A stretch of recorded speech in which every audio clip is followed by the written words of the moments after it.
there's a guy in the office, we're like 6 of us sitting in there, and he's going through this roster of everybody on the compound. And he looks at me after, I don't know, half hour after going through this whole thing, he looks at me and said, "Augie, do you know you have the last out date on the compound?" I mean, that everybody in that facility was going to go home before me. And it was, frustrating. I couldn't get involved in certain things because they go by your out date. My out date's too far. You got plenty of time to do this. And so, their hopelessness, certainly. I look at certain things in my life every day. I laid on that bunk at night wondering who's going to hire me, what kind of job will I have, how am I going to take care of my responsibilities. I thought the days of owning a home were over, that I would never be able to get back to that point.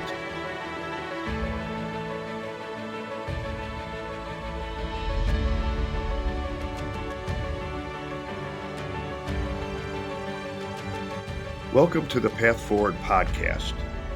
I'm the host, Augie Ghilarducci, and actually this episode will be co-hosted by Hamilton Baiden, who's the CEO of Youturn Health. And we're combining with Youturn Health, Second Opportunity Youturn Health, to bring this podcast to you on a regular basis to specifically focus on those that are currently incarcerated, those that have been previously incarcerated, and their families, to bring good information and resources to help you as you go through your journey. I will tell you that I spent 13 years incarcerated, got out in 2017. This has been the work that I've done since my release, is working inside jails and prisons and with the formerly incarcerated population as well.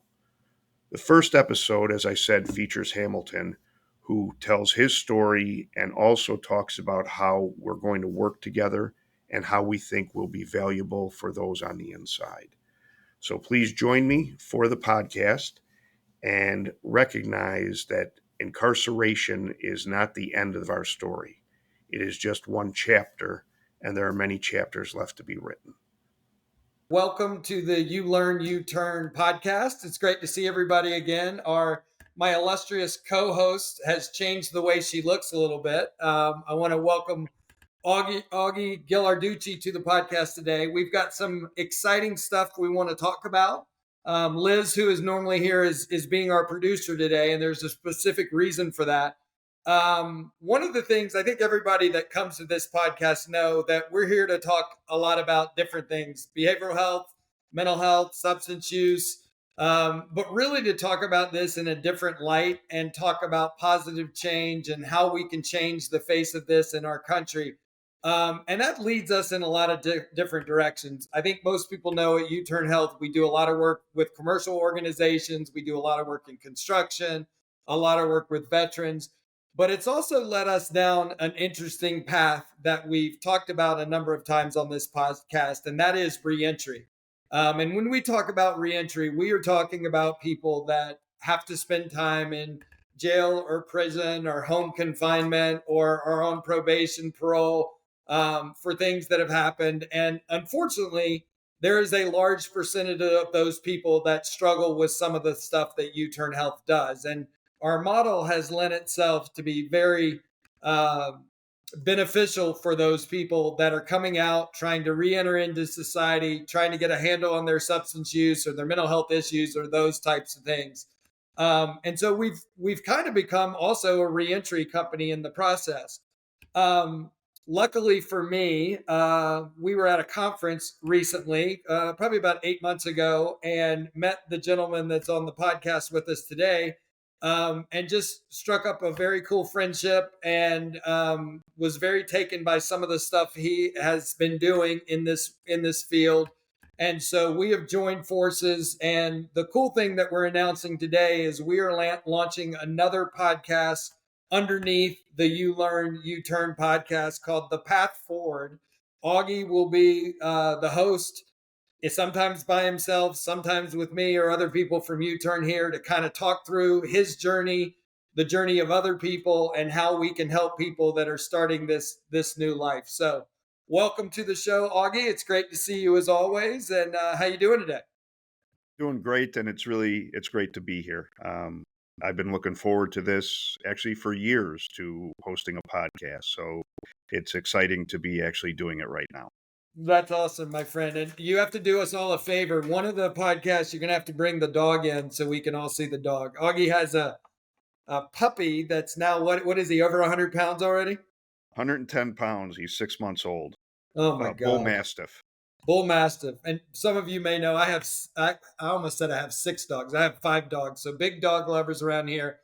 So Augie, let's just get to it. Why don't you share your story? Just give us the whole nitty gritty. Tell us how you got where you are today, and I'll probably interject and ask you some questions. But take it away.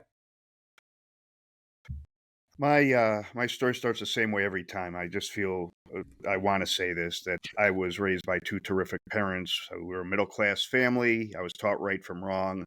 When I graduated school, I opened my own financial planning and business consulting company that I successfully operated for 14 years. And then I got involved with the wrong people. This goes back to 1996. Hey, And questions. I'm going to interrupt you every now and then. Were you that's married fine. during this time? Were you Yes. family? Like, what was going on? So married, two young children at the time. My daughter was born in 1990. My son was born in 1992. And so when I met this guy, I was introduced to him, and I got involved in some investment transactions that obviously didn't work out. And for that, I was the president of the company. I was out in front of everything, and I was prosecuted by the federal government in the Northern District of Illinois. I'm from Chicago, and I was convicted and sentenced to 190 months in prison. And so that's kind of how I got involved in this. And I say that at the time that I was incarcerated, that this first happened, the only problems I'd had in my life was a couple of speeding tickets. So my first journey into the justice system ended very badly for me. Hey, just some details. Like, FBI come to your house? Did they handcuff you? Like, what? How did that all go down? Was it like in the So movies, or was it easy? Was it a simple little? no, the way that it worked is I had somebody that was involved in this group that called me to say that they had received a grand jury subpoena to come to Chicago and the grand jury was about me. And so I found out this was 2020. That's probably not a That very fun phone call, right? it's not a very fun phone call. Yeah, Actually, this was, I'm sorry, 2000. So it was I at that point knew that I was under investigation. So I got a lawyer, and in uh, 2002, in November, I got the call from my lawyer saying that they're going to indict you and you'll be arraigned next week. And so I went into and I was released out on a bond, just a signature bond in Chicago, and the FBI never directly confronted me, but as this thing heated up, when I left the house, they'd show up to speak to my family. They went to my parents' house. They, went to the office that I was in, but they would actually wait and see when my car drove away before they would walk in. So I never had any direct contact with the FBI during that time. and you had a legitimate business up to this time. You were making good money. Things were great, and then you entered into this relationship with this guy, and you've told me the story before. You kind of talk through. You didn't necessarily know that you were doing anything wrong. Can you talk through that? Yeah, so I did up until that point. I had a legitimate business. There was nothing that had ever you know gone sideways. And Yeah, when I was introduced to this concept, it made sense to me. So intellectually, I understood it, and he had a contract already in place to provide to investors, and he actually had somebody come down from Canada into yeah, Chicago, flew in, and he flew up. This guy was in Atlanta, and they um, we did the first transaction just to see how it would turn out, and it turned out great. Turned yeah. out great. Everybody was happy, and I mean, everybody involved made money, and then it started to move forward. And then the truth of the matter, and I say that I have no reason to lie. I've served my time. The truth of the matter is that when I found out, when I really realized what was going on, that's where in my mind, that's where I went wrong. I could have done something at that point. I could, even if it meant turning myself in, Yeah. and I certainly could have done it for a lot less than 190 months. But I decided I was going to hide behind the contract and suggest that, this, you took on the risk and so on and so forth. And but when it got in front of the judge, I was on trial for more than 10 weeks. Well, Um, it's interesting. I have a friend that's talked to me about that before. There comes a moment. It's not, that moment in time where you had to make a decision. That's really where it's not what you did up until that point. It's where you now know that it's a problem. That's where people make the mistake. You could turn yourself in, do the right thing, but it's at that moment where the journey veers off one way or the other. yeah, I figured I could explain, when it came time to talk about going to trial. I figured I could explain to the jury that I didn't intend for people to lose money. Right. And I didn't. But when I found out what was going on, I didn't do anything to change that. I didn't try to in any way remedy that. And that's really what the problem was in my own mind, as far as where I went wrong in this thing. And so I ended up starting. I was actually, I had two trials. I was tried first in Chicago, and then had to go out to Fresno, California for a second trial. So it was a Wow. nightmare. It was an absolute nightmare to even think about it. It was unbelievable how bad my life got during that period of time. And the other interesting part of this is I think most people listening to this, because I was one of those people when I first heard your story, is white collar crime. Yeah, that's not great. You probably had to pay some fines, and I'm sure you went to like a very cush tent campus where you weren't locked up, and like walk me through what the experience in that little easy prison was. So when I was what they call a self surrender, because at that point in time, this goes back to now 2005. In the summertime, I had to report July 18th of 2005 to the prison up in Minnesota. And when I surrendered, you go inside and they take your clothes and give you a jumpsuit. And they moved me to a cell, and I'm cuffed. And then I go inside the cell, and you put your hands, it's behind you. So you put them through the slot in the door where they can remove the cuffs. And I walked into that cell, which was, I don't know, 6 by 9 with a toilet and sink combination in there. There's a guy sitting on the lower bunk, wearing a pair of gym shorts, and he looks like he's been lifting weights every day of his life. He's got tattoos from the bottom of his chin all the way down. And I thought at that moment I wasn't going to make it. I thought Yeah. I can't do this, and there was no way out.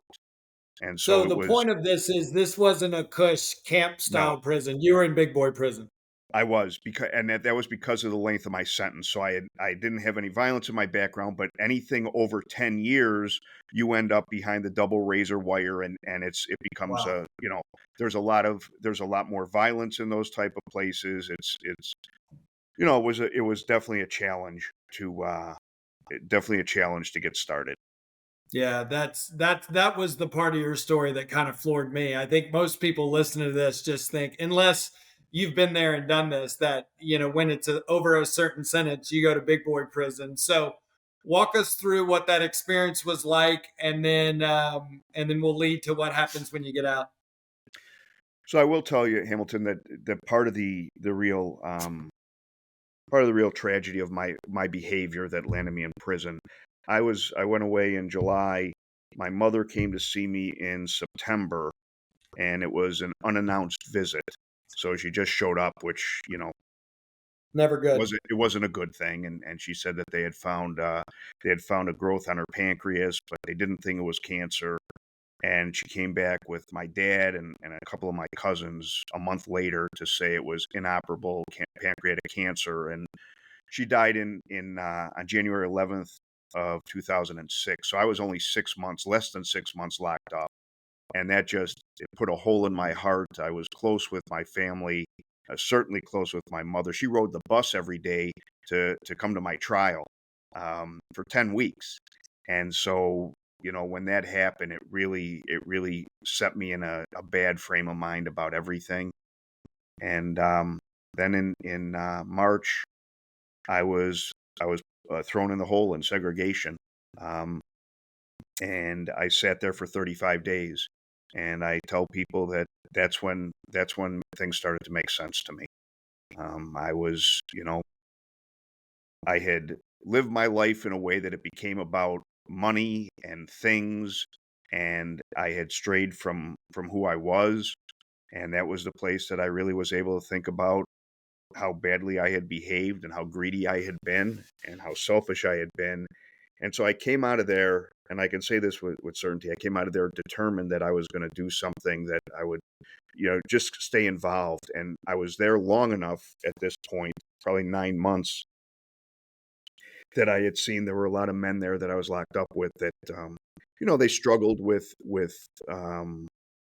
reading, and they struggled with having any idea of what they wanted to do. They had been involved in whatever criminal conduct, but they really didn't know what they wanted their path to be. And so I came out, and I was determined to teach.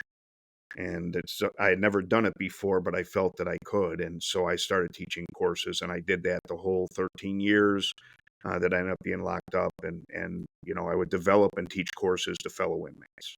So Augie, let me ask you a question, and I know that your dream is, and I know we're going to make this happen, is with some of the relationships we have with prisons and states and counties and all this stuff.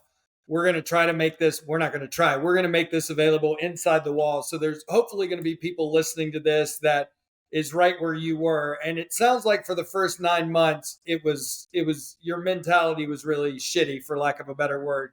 I would assume that you didn't have any hope. Like, what were you thinking at that point? What your life was going to be like when you got out? Like, and then follow up on that and talk to the people that may be hearing this that are in a similar situation.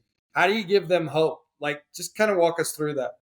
So I have to say that in the beginning it was just too much happening. I was having a hard time processing it, and that includes not only being locked up to begin with, but then my mother dying, and then being in segregation, and so there was too much going on. But Hamilton, I remember many days that I would, at the end of the day, when they recall the yard and I'm walking back from the education building or the gym or wherever I was, I remember many days thinking, this is never going to end. Yeah. Just complete hopelessness. Um, you know, at this point, I've done 5 years. I still have 8 to go. I've done 8 years. I still have 5 to go. And I just remember that feeling that this is never going to end. But I was speaking in the first person. I did learn how to do time. I did learn how to not watch the calendar. I did learn how to really take things based upon staying busy with something, so that the weeks seem to go by, and then all of a sudden a month and another month and so on and Yeah. so forth. Um, I tell people the story. I was working when I transferred after 4 years to Duluth, which was a prison camp. Right. And it's still incarceration. We still don't have our liberty, but it's not nearly at the level of violence, and it's not, it doesn't have the double razor wire. It's a chain link fence, a boys club for idiots. I mean, Yeah. every year a couple of people would jump the fence, and the marshals would catch them, and they'd end up with another 3 years on their sentence. But anyway, I was there, and I got a job in education like I had in the first place. And so there's a guy in the office, we're like 6 of us sitting in there, and he's going through this roster of everybody on the compound. And he looks at me after, I don't know, half hour after going through this whole thing. He looks at me and said, Augie, do you know you have the last out date on the compound? I mean, that everybody in that facility was going to go home before me. And it was, I mean, frustrating. I couldn't get involved in certain things because they go by your out date. My out date's too far. You got plenty of time to do this. And so, their hopelessness, certainly. I look at certain things in my life every day. I laid on that bunk at night wondering who's going to hire me, what kind of job will I have, how am I going to take care of my responsibilities. I thought the days of owning a home were over, that I would Yeah. never be able to get back to that point. Um, It's Travel. interesting. It's a lot of good comes from being in a place like that. I remember it's not anywhere close to this, but I remember when I was in rehab, I was in treatment, and I had taken one of the little um the shorter buses to the gym with everybody. And we were coming back from the gym and it was pouring rain and I was depressed and I was away from my family. It was the most humbling experience in my life because before I went to rehab, I thought the world revolved around me. I thought that if I left my job, the company wouldn't do well, my family wouldn't do well without me, and it was just one of the smallest experiences I've ever had in my life. I realized that I was almost insignificant. Like my life was still, everybody was still functioning, my family was still going, my job was still working, and it was just, but from that became so much power because the only place from there you could go is up. It was very interesting. I mean, it's interesting that you say that. So Christmas, they didn't cancel Christmas just because I wasn't there, right? I mean, Right. and so life goes on, and that's one of the, especially having younger children, that's one of the things that, it's a bitter pill to swallow because all of a sudden they're graduating high school, all of a sudden they're in college, all of a sudden they're graduating college, all of a sudden they've got their first jobs, and I'm still in there, waiting to get out. So, um, but I also think that for me, it was a place where I was able to really figure out who I am and what I'm about. Yeah. Agreed. And so for the people on the inside that are watching this, I will say that with absolute certainty that prison doesn't define us unless we allow it to. It's just a chapter in a book, and there are so many opportunities, and there's so much awareness now of the need for people to have certain support for reentry and to get on with their lives, and it can happen, it does happen. But there were days, like I'm sure many on the inside that are watching this, there are days that it just feels like this is it's this is it. My life is over, and Yeah. it isn't. I can assure you of that. That's awesome. Listen, I want to switch and talk about what happened after prison because I think that's really the coolest part of this. But before we do that, real quick, I think I went to a military school. I went to the Citadel in Charleston, South Carolina, and there's lots of rules and regulations. And my college experience was very different than most people's college experience. And when I tell stories about some of the fun times that we had, like stupid stuff. Like we weren't allowed to have TVs, but we would smuggle in those little Watchmen TVs and all sit around and watch like General Hospital or something stupid like that. And it's so stupid, but that was the fun times. What's the craziest funny story you have about being in prison? And if you can't think of one off the top of your head, because you didn't know I was going to ask you that, is there anything that just we would all get a kick out of? Um, I don't know that I can point to any one story, but there were some guys that I was locked up with that, I mean, they were incredibly funny, and they were coming out of an addiction. And actually a lot of guys at that time where I was located, which was Minnesota, so the center of the country near farming land and what have you, a lot of guys were there on meth cases. And I was so naive, Hamilton, and when I started my sentence, I'd never heard of meth. I had no idea what it was. And then I'm meeting all these guys, and they're telling me how they make this stuff, and I'm thinking, you're injecting that or smoking that, putting that in your body. I mean, you're nuts. Anyway, some of these guys were incredibly funny. Some of the stories that they would be able to tell, and I think what I learned is how to associate with other people in a very different way, right? Yeah. Because we're surrounded by different cultures, different religions, people from different parts of the country, different education levels, and one of the real benefits, if you could call it that, of being incarcerated for me is that I feel comfortable with any person, any group, Yeah. because I feel that I can relate to them on some level, and that I think has helped me since I've been out. That I am not intimidated to be involved in a new group of people that I don't know anything about. I'm more apt to be able to get along with them. No, that's great. And everybody listening, we're going to go a little bit longer than we normally do. I know we try to keep this at around 30 minutes. So if you're busy and you got to go do something else, save it, watch the end of this later. But I want to switch gears and I really want to touch on two things as we move forward here, Augie, is what happened. So you paid your debt to society. I think you were there for 13 years. You do probation for a number of years. You get out. Walk us through what happens afterwards, and then at the end of this, what I want to do is kind of let you tell people what you hope this podcast gives to them and some of the things that'll be coming in the future. So let's switch gears and you get out. What's life like then? So I actually was able to arrange a job while I was incarcerated in the prison visiting room, because one thing about being locked up is we'll talk to anybody about anything, any place, anytime. And so this guy happened to go to the same high school I did. He was visiting a cellmate of mine, and we talked. And then anyway, he ends up hiring me, and I was working for him for about 3 months. And he said that Hey, his hang on dad. a second. Before you do that, you got to tell them the story. People got to understand this. So you get out. You've never seen an iPhone before, right? Yep, I have not. Tell them the story about your first iPhone call. So I get picked up, and my wife Leanne, she hands me the phone, and two of our friends are talking to me live, and it was through FaceTime, which I had no idea what that was. And I joke and say I felt like I was in an episode of the Jetsons, but I'm holding the phone like this, the camera's not picking me up, I don't know where the camera lens is.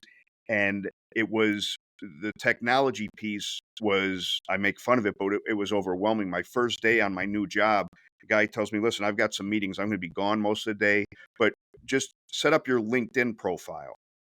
And he might as well have asked me to translate a book into Chinese, because I had no idea how to go about doing that. And so I'm fooling around. I knew what LinkedIn was. I mean, I read about it, but I had Yeah, never seen it. And that's there was a hilarious. woman in the office, Holly. She was like an angel. She came up to me probably three-quarters of the way through the day, and she could see that there was something wrong. And she said, can I help you? And I said, Holly, if you would. And so she helped me, get into LinkedIn. And now I'm in LinkedIn all the time, and I've got 6,000 connections, and I enjoy, Yeah, as a place to meet people and what have you. Um, so those challenges certainly came along. When I started working, I was the first guy there every day, because it allowed me to get out of the halfway house. So I left the yeah, halfway house at 5:30 so I could get there at 6. And I was wearing a tie every day, and I was, pretty much the only guy in the building wearing a tie, and yeah, until they told me to stop wearing it, and then I did. Um, and so it was a lot of learning for me. Just going to a restaurant was a different experience, using yeah, real silverware as opposed to plastic stuff. Um, Inflation, and how I had a hard time buying things, because I felt everywhere I went I was being ripped off.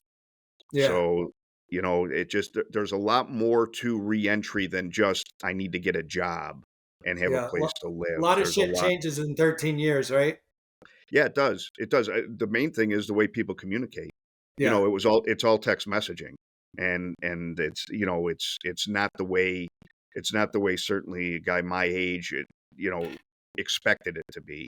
I had never heard you talk about the way you dressed. I think that's funny. I mean, I remember when I was a kid and we would get on an airplane, everybody was dressed up, and now people go on airplanes in sweatpants and shorts, but I never stopped and thought about that. You're right. I mean, 20 years ago, we all wore suits to work every day, and now, I'm sitting here in shorts with a sweater on so nobody can see my shorts. I'm kidding. But yeah, that's interesting. All right. So tell us about the job and then how this kind of transformed into where you are today. So the guy I'm working for, who's a great guy, says my father wants to meet you, and his father had done some work in Chicago. He created something called the CARA program, and it was for single mothers and helping them with everything from diapers to clothing to help them to get jobs and housing, and just a wonderful man. And so we sat at lunch for a couple hours, and he's just grilling me on questions about what I was doing while I was away and the classes I was teaching and all this stuff. And he said, Augie, I'd like to help you. Can I help you? And I remember what I said. I said, Mr. Owens, I'd be honored.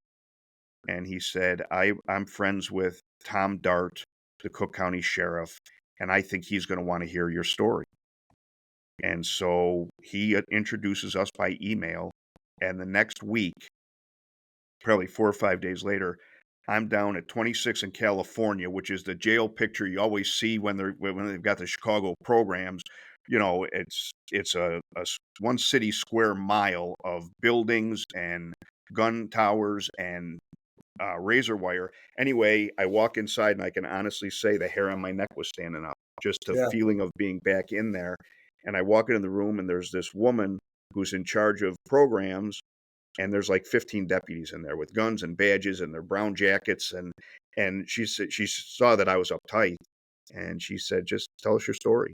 And they asked me to bring with some of the stuff that I was teaching, some of the courses that I was teaching, and I did.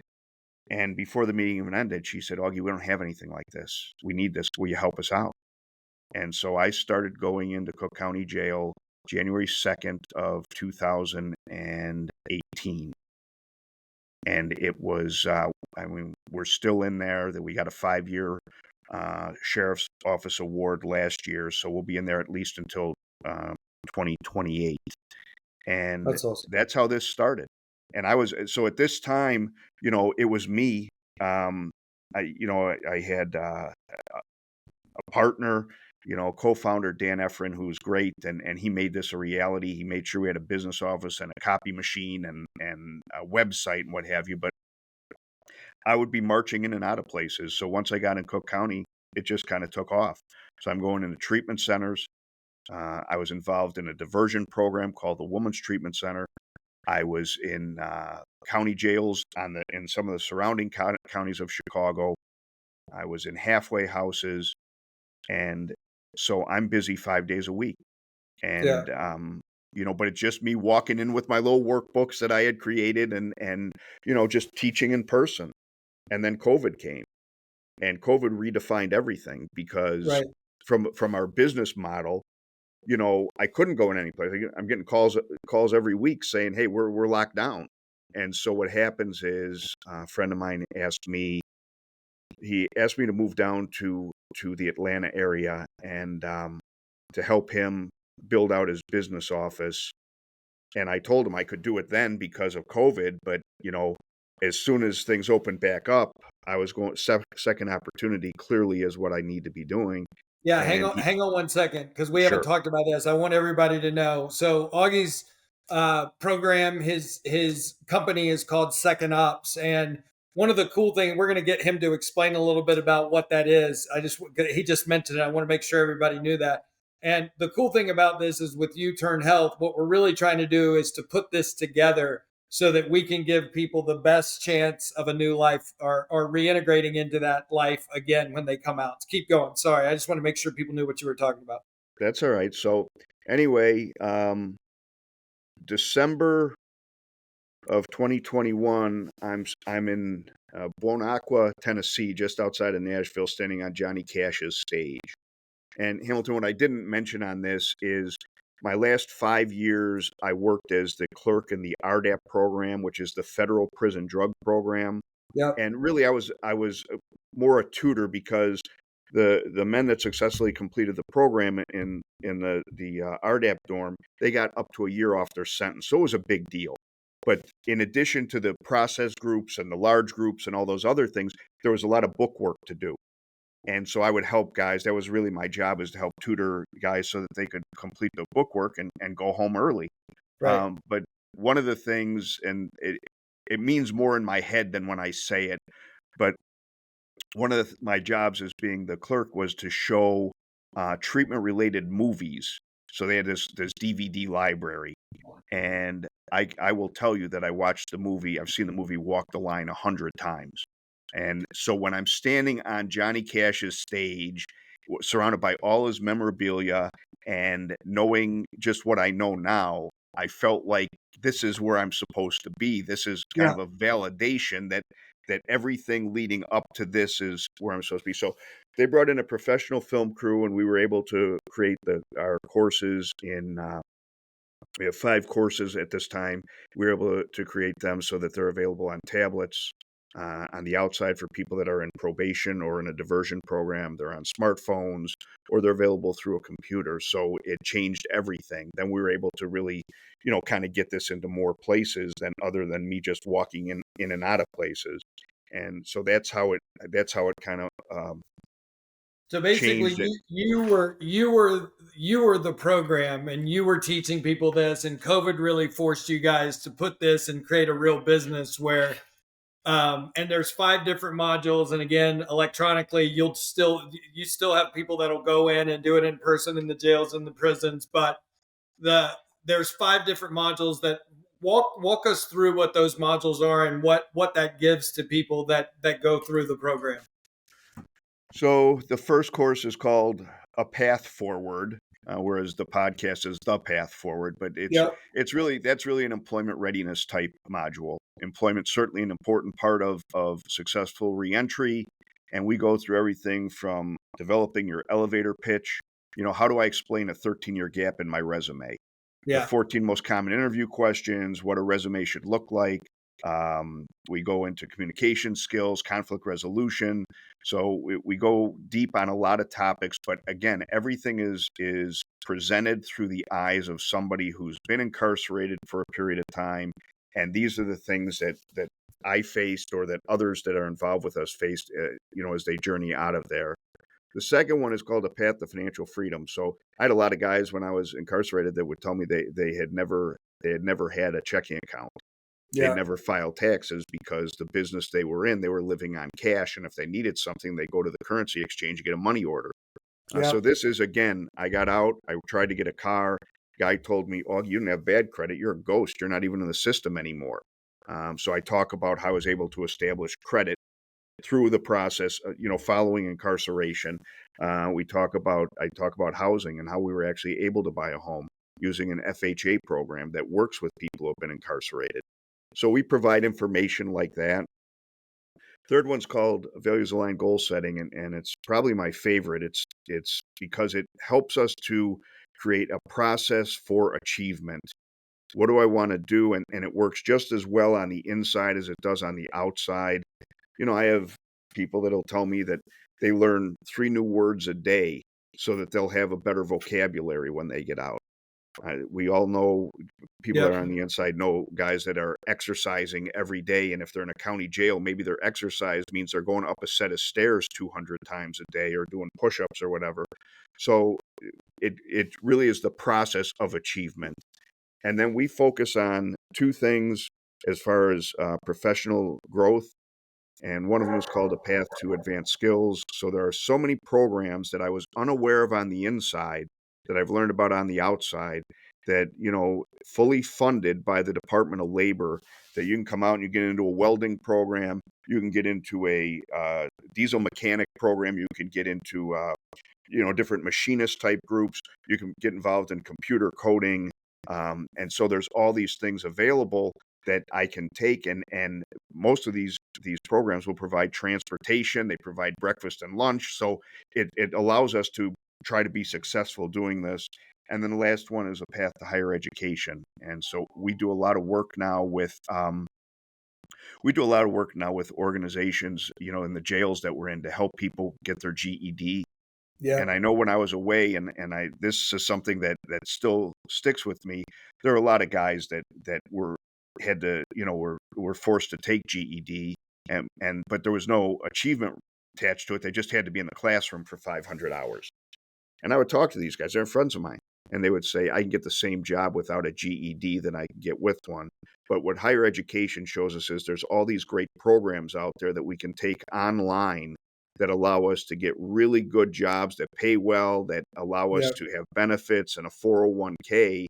And, you know, I say that to say that GED is essential. We have to have high school equivalency to be able to take those courses. So we work a lot with jails to help people to get on the right path to get their GED. They can start it on the inside, continue when they get out. We work with a lot of community colleges that provide the testing. They'll go into the facility to do testing. They'll send instructors in the facility. And then we're aligned with a program that is high school equivalency preparation, so people can be practicing for the test while they're looking at a tablet sitting in a jail cell. So Yeah. those are That's awesome. One of the things that struck me as I'm listening to this is, I know, Augie, you have the same philosophy that we have, and that's why we work so well together. Is there sounds like there's all these incredible programs for people coming out, but life is overwhelming as enough. If I'm coming out of jail and I've got a substance use disorder or a mental health issue, or even if I don't, and I've got to find a job, and I got to get boots for my new construction job, and I got to get my driver's license reinstated, and then I'm going to try to get my GED, and I don't have a place to live. It's just overwhelming, and the mentality of Youturn Health, and I know the mentality of Second Ops is we've got to give these people a guide. We've got to give them someone that's been there, that's done that, that can kind of lead them through this and kind of direct them where to go and what to use. And then you throw in a substance use disorder or mental health issue on top of that, and it's almost impossible to expect someone to do what they need to do to get better. What's your thoughts on that?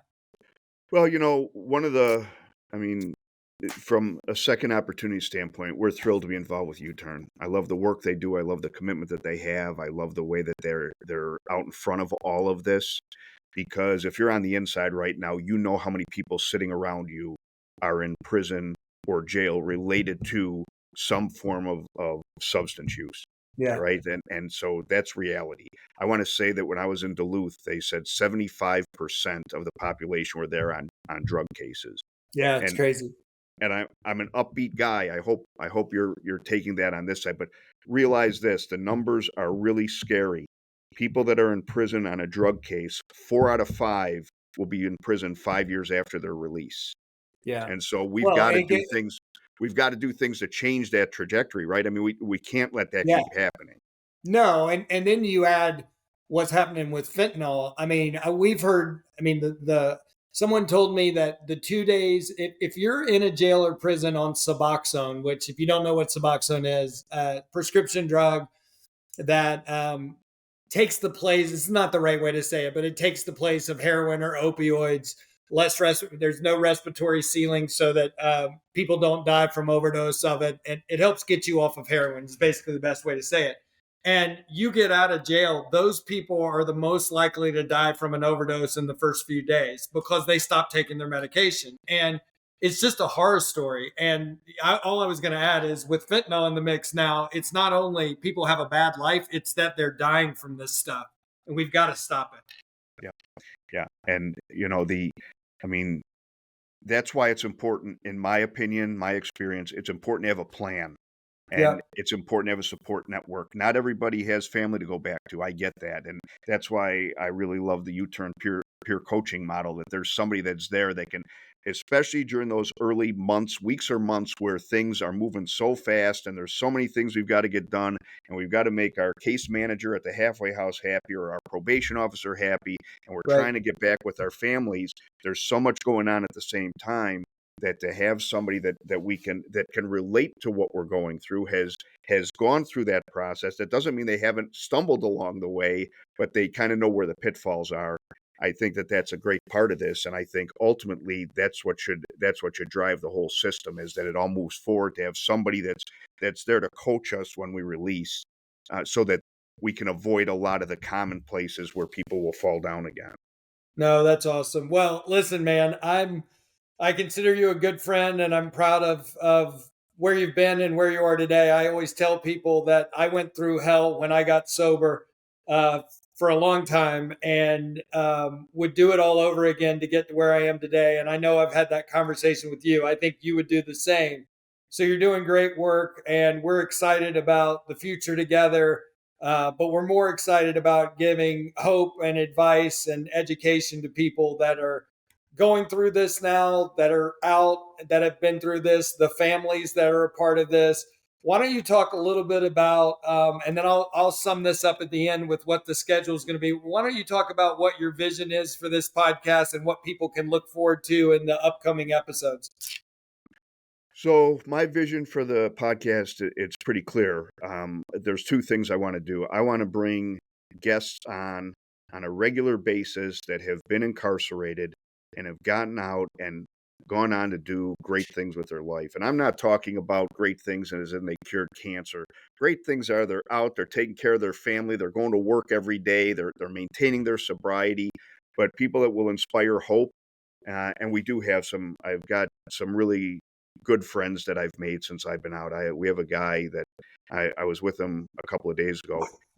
He is going to the president of the United States. He's one of 300 guests that will be at the president's Christmas party. This guy was locked up for 15 years. He was from the west side of Chicago, a gangbanger, and now he is considered to be a gun violence reduction expert in this country.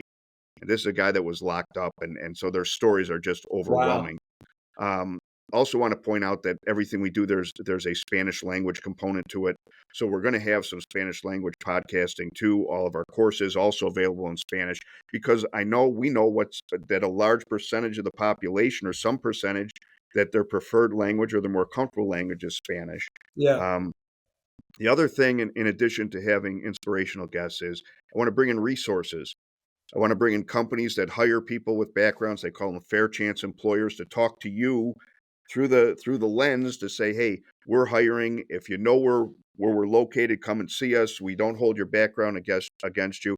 I want to bring in companies that offer things like car insurance to people with backgrounds. See, because if you go without coverage for 6 months, most companies don't want to talk to you. So I want to bring in resources like that. I want to bring in resources that have to do with essential needs, like getting a smartphone and how to get that going. I want to bring in people that are from the field of education to talk about some of the wonderful certificate programs you can take online. And if you're on the inside, just so you know, Pell Grants are again available. So if you're in prison and you want to start taking college courses, you should be able to do so. And so those are the type of things we want to bring with this. And then we do have, and this is the last thing about, which kind of ties it together. We have post-release support. So we have a woman who heads that up. Her name is Crystal, and what she does, somebody gets out, they need a job, they can call us, and we will help and refer them for a job. Right. They need to enroll in SNAP benefits, whatever it might be. We try to help with that. So our ultimate is to have both U-turn and second opportunity in jails and prisons all around the country. If we're not there, I think we need to talk to the facility you're in to say, why aren't we in here? Because the work that we're doing together is targeted to pull all the big levers that equate to successful reentry. Substance misuse education and programs, mental health stuff, things having to do with education, things having to do with advanced skills, um, life skills. Those are all the big levers that help people successfully reintegrate. No, that's awesome. You forgot one thing, dude. I can't believe you forgot it. The family. And I'll touch on this real quick. One of the things that Augie very much believes in is the family component of this, just like we do at Youturn Health. And I know, Augie, you told me one of your dreams. How cool would it be is when you're locked up, you can be listening to this podcast, and at the same time, your wife on the outside can be listening to the same thing. So you want to talk about that real quick? Sure, family is obviously a very important piece of it. And here's the thing about it, is that if you're incarcerated right now, and your spouse is on the outside, and they're thinking, how is he or she going to get a job when they release? It's just going to be another mouth to feed, just more expenses. But when they listen to the podcast and they hear some of these stories, and then they hear the resources that we're going to be bringing to the podcast, that say, we'll hire you at ABC national company or whatever it might be, that will help give them a little bit of peace of mind to say, okay, I know that he or she can get a job when they get out. In fact, there's one of those right down the street. It's only 2 miles away. They don't have their car. They can have a bicycle, or they can Yeah. walk to work. And so that's why I want the family involved in this, because they play such a major part. But we also want them to feel positive about reentry. I think a lot of families are afraid of what reentry is going to bring. And I think by going through the guests that we're going to have and the resources, will help to eliminate a lot of that fear of what's it going to be like when he or she comes home.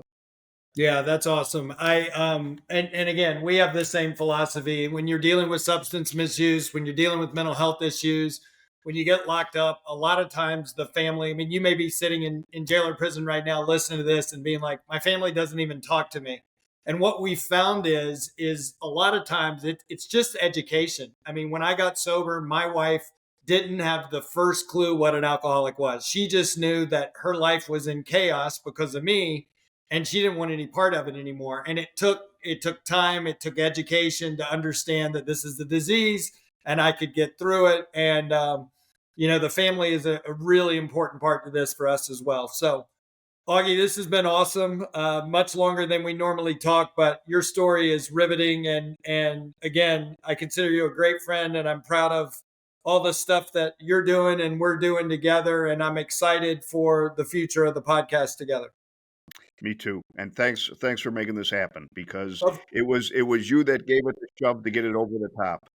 No, that's great. So, give everybody a little bit of a schedule update.